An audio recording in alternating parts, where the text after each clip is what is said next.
comme tous les matins, sans savoir qu'ils ont été enlevés, ni qu'ils ont été programmés. C'est effrayant, et la question est pourquoi? Nombre de contactés n'ont donc pas même conscience de l'avoir été. D'après certains chercheurs, des indices sur les motivations extraterrestres pourraient se trouver dans des caractéristiques spécifiques présentées par la plupart des victimes. En 1999, l'Organisation internationale de recherche extraterrestre conduit une étude approfondie sur les caractéristiques présentées par des personnes enlevées. L'Organisation internationale de recherche extraterrestre a été fondée par 6 ufologues qui n'étaient pas satisfaits des recherches de l'époque. Aucune étude sur ces enlèvements n'avait été effectuée.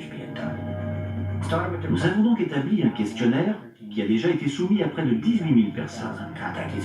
Et ces questionnaires nous ont appris qu'ils présentent certaines similitudes, qui d'après moi ne sont pas un hasard.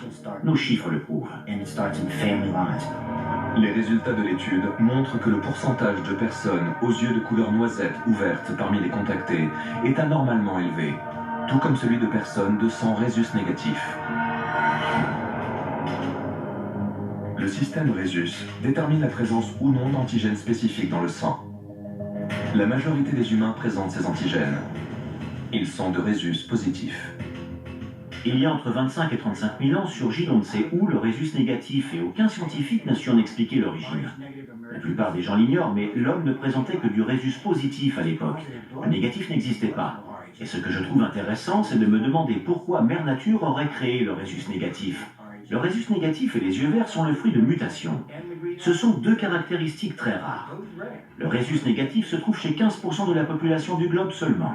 Et les gens aux yeux verts font 2 ou 3% de la population globale. Étrangement, 50% des contactés ont les yeux verts. Les contactés n'ont pas été enlevés pour la couleur de leurs yeux, mais cette caractéristique semble beaucoup les intéresser. Cette couleur d'yeux est le fruit d'une mutation et d'après moi le résultat d'une création extraterrestre.